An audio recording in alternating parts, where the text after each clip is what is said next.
Hello बच्चों। हमारा प्रश्न दिया हुआ है, ग्लूकोज मैनोज तथा फ्रुक्टोज समान ओसोजन क्यों बनाते हैं। चलिए समझते हैं इस प्रश्न को। इस प्रश्न की अगर मुख्य अवधारणा की बात की जाए तो मुख्य अवधारणा में हमें समझना होगा कि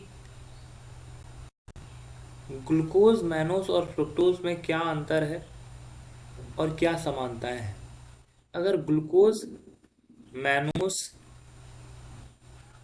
तथा फ्रुक्टोज की बात करें तो इन तीनों का अणुसूत्र समान होता है। का अणुसूत्र समान होता है।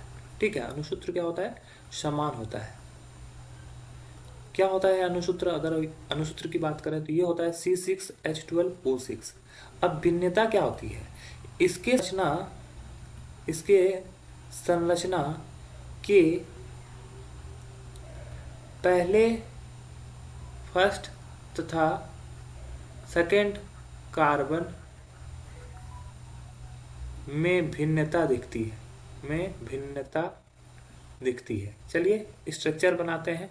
जैसे ग्लूकोज की स्ट्रक्चर को देखें। ग्लूकोज का स्ट्रक्चर कैसा होता है? ये हमारा CHO, ठीक है, CHO यहाँ पे एल्डिहाइड ग्रुप प्रेजेंट रहता है। उसके बाद हमारा जो होता है वो क्या होता है? कार्बन है, OH है, H है। इसके बाद हमारा क्या होता है? कार्बन है, HOH3, ये ले लेते हैं।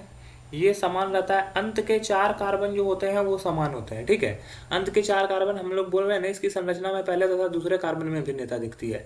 अन्य 4 जो कार्बन होते हैं उसमें भिन्नता नहीं दिखती है। तो ये हमारा ग्लूकोज हो गया। और अगर मैनोज की बात करें तो मैनोज जस्ट इसका, यानी कि यहाँ जो हाइड्रोक्साइड समूह है उसका अंतर होता है बस। ठीक है, मतलब कि इधर हो जाएगा H और इधर हो जाएगा OH। बाकी अन्य 4 जो कार्बन हैं वो समान रहेंगे। ठीक है। अगर बात करें फ्रक्टोज की, फ्रक्टोज में क्या होता है, क्या अंतर है कि यहाँ पर जो मैनोज और ग्लूकोज दोनों में क्या है? एल्डिहाइड समूह है। लेकिन फ्रक्टोज में क्या होता है? एल्डिहाइड समूह नहीं, कीटोस समूह प्रेजेंट रहता है। यहाँ पर क्या हो गया? कीटोस समूह प्रेजेंट है। और ये क्या होगा? इस तरह से ये रिएक्ट करता है। ये अन्य चार कार्बन सबका देखो समान है। शुरू के 2 कार्बन में ही अंतर दिख रहा है।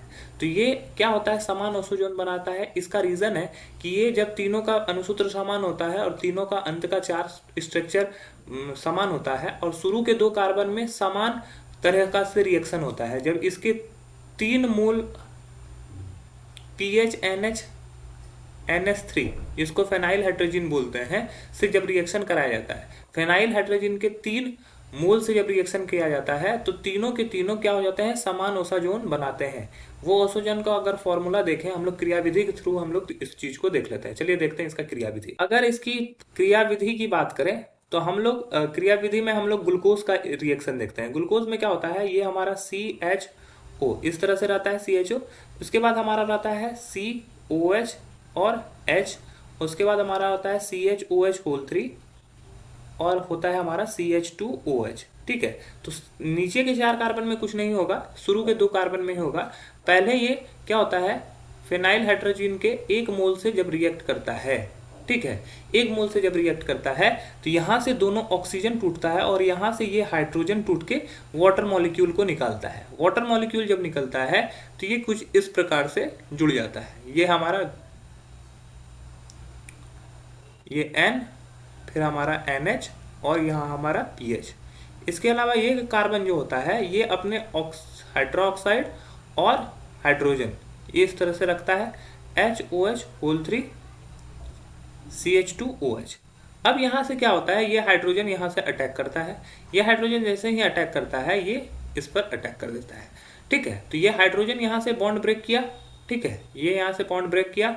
ये जैसे ही बॉन्ड ब्रेक करेगा तो ये दोनों कार्बन के बीच में डबल बॉन्ड बन जाएगा। ठीक है, तो ये कार्बन और कार्बन के बीच में डबल बॉन्ड बना। कार्बन के बीच में जैसे ही डबल बॉन्ड बनता है, कार्बन क्या होता है? अपना ये जो डबल बॉन्ड बना हुआ है वो सिंगल बॉन्ड कर लेता है।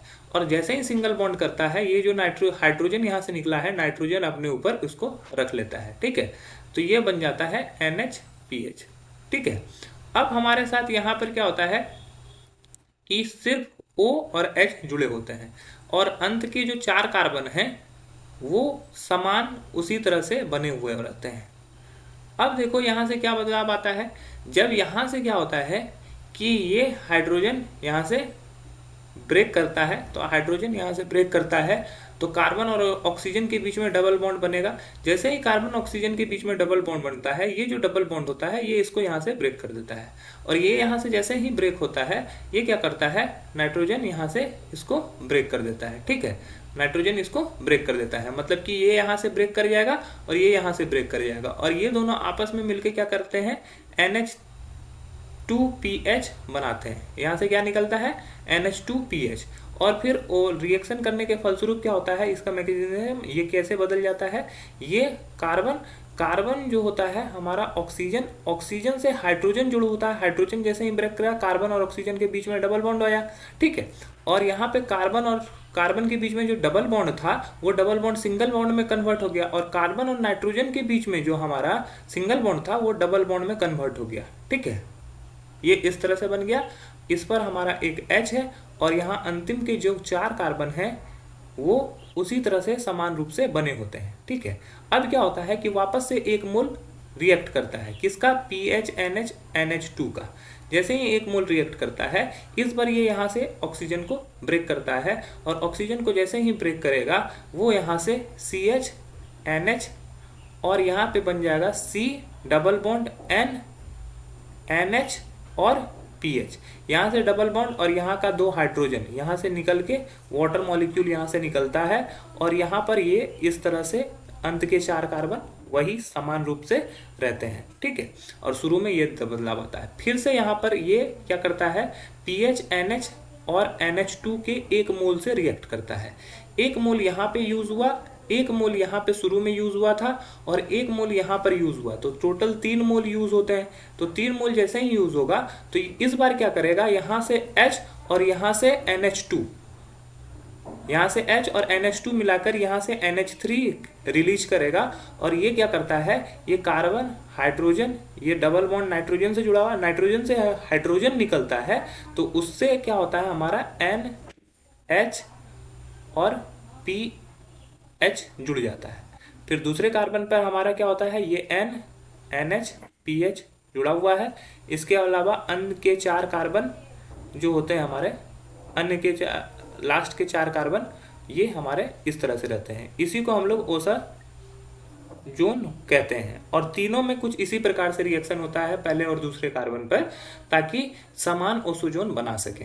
आशा है यह प्रश्न आपको समझ में आया होगा। धन्यवाद।